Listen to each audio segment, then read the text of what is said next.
if you're in your 20s, go hook up with that person you shouldn't be hooking up with. Dating in your 20s is messy. Now is the time to give into the urges and desires so that later on you're not resenting yourself or somebody else for it. Am I being an enabler? Sure, but your 20s is about learning crisis management and your 30s is for crisis prevention. I don't know what pheromones have kicked up in the air, but everyone I know is hooking up with someone they shouldn't, and we need to stop feeling bad for it. Who cares? We're all gonna laugh about it. We're all gonna die one day. That's just my hot take.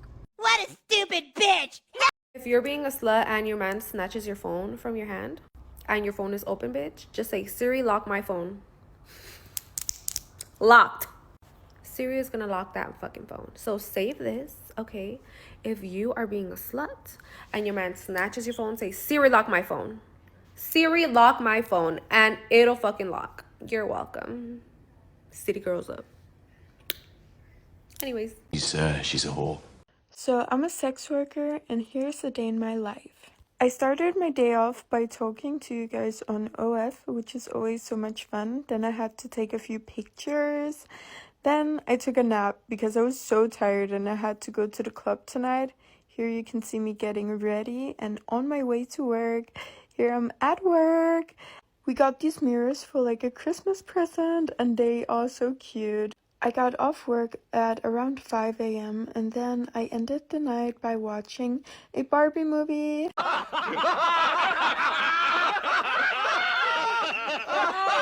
If you consider yourself a person that would never date an SW worker, an OF girl, or anything like that, I'm going to tell you why you should change your mind. Because OF girls, all the friends that I have that do it, are the most giving partners you will ever meet, and also just like so full of love. But like this one girl gifted her boyfriend a Rolex for his birthday. You don't want a Rolex? One, we can always travel. If we pay for the Airbnb, it's a tax write-off if you make some spicy videos in there. Okay, are you starting to like catch what I'm saying? If you mention something, like they'll probably buy it for you. Like your birthdays are going to be lit, holidays are going to be lit, and you're going to get to travel all the time. So I think you should reconsider and date an OF girl. She is basically advertising why men should run, not reconsider. She's standing there trying to sell the idea that an OF girl is wife material because she buys a man a Rolex or pays for Airbnbs. That's not love, that's transactional compensation.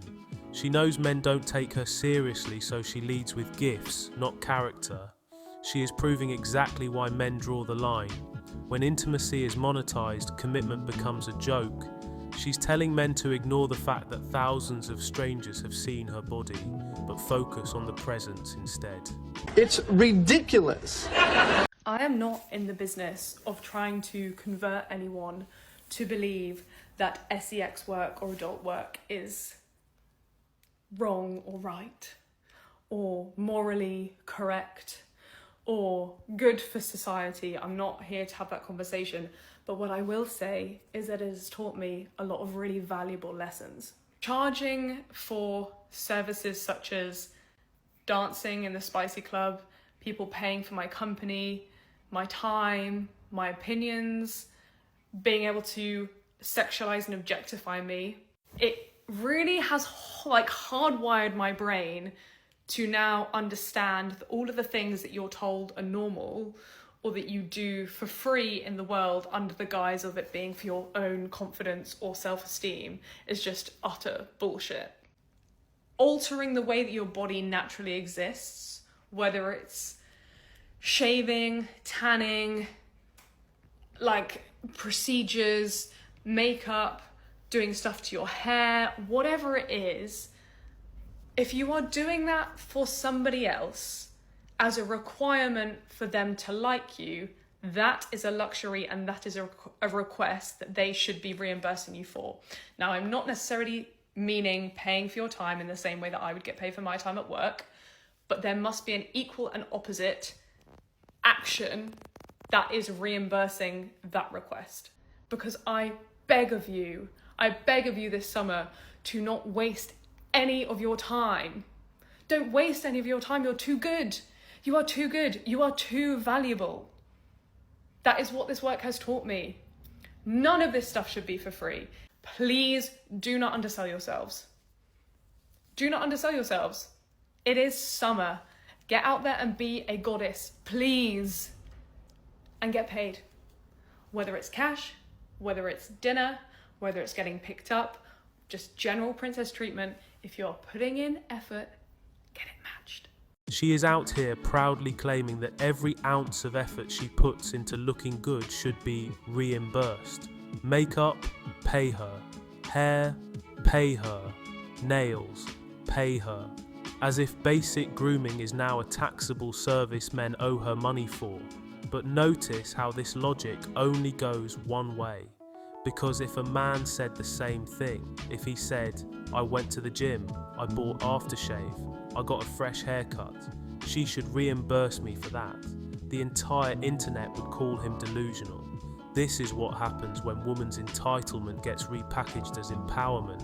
It stops sounding empowering and starts sounding insane. She belongs to the streets. As someone who sleeps with men for a living, one of the most common questions I get asked is, how do I handle sleeping with men that I'm not attracted to or just who aren't attractive in general? My honest answer to this question is probably gonna be kind of disappointing, because to me, that question is kind of akin to asking a therapist, oh, how do you handle talking to clients that you wouldn't want to be friends with in real life or who you don't find genuinely interesting? There are a lot of things about clients that can influence how comfortable I feel during a booking or how much I enjoy it, you know, whether I have to grit my teeth to get through it or I'm genuinely having a good time. But for me personally, the way that they look physically is not one of those factors. When I'm working, I'm focusing on providing the best service I can to my client, and I'm focused on making a genuine emotional connection with my client, if that's possible.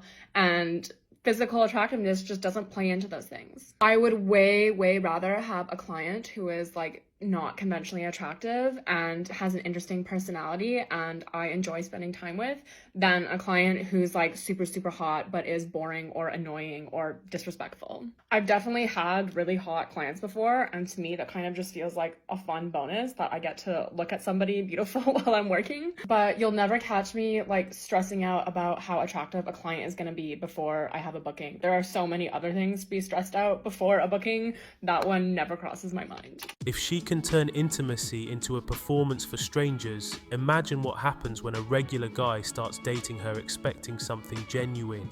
He's entering a dynamic she's been trained to monetize and detach from. Men have to be careful because there are so many sex workers or ex-workers who lie about their job. Men have no idea who they are dating or what they are getting themselves into. Yeah, screw that bitch. Bitch, I hate that bitch. Real men of genius.